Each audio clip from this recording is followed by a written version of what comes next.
Mon coup de gueule du jour, moi, il est dirigé contre le gouvernement qui a décidé d'interdire aux préparateurs d'effectuer les tests Covid après 5 ans de bons et loyaux services. C'est-à-dire qu'on subit les pressions de la Sécu avec des nouvelles règles comme le formulaire pour les analogues du GLP1.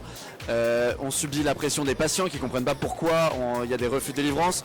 Parfois les médecins ne nous considèrent pas du tout, donc on se fait raccrocher au nez quand on essaye de collaborer et de faire de l'interprofessionnalité.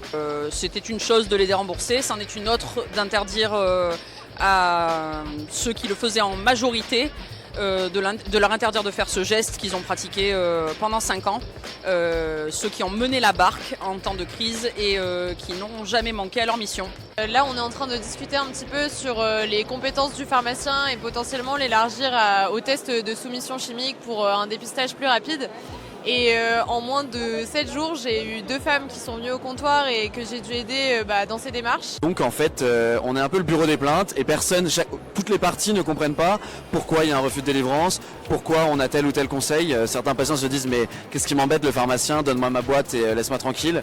Donc voilà, je trouve qu'il y a beaucoup d'incompréhension et malheureusement les instances font pas assez de travail pour montrer que le rôle du pharmacien, c'est pas que de délivrer un traitement, c'est qu'il a un regard critique sur l'ordonnance, des conseils à apporter pour améliorer l'observance. Et je trouve que le rôle du pharmacien, il est en train de s'étendre, mais c'est vrai que sur le moment, on est tellement peu formé que c'est difficile d'être face à ces patientes qui ont plein de questions, qui sont dans un état de détresse.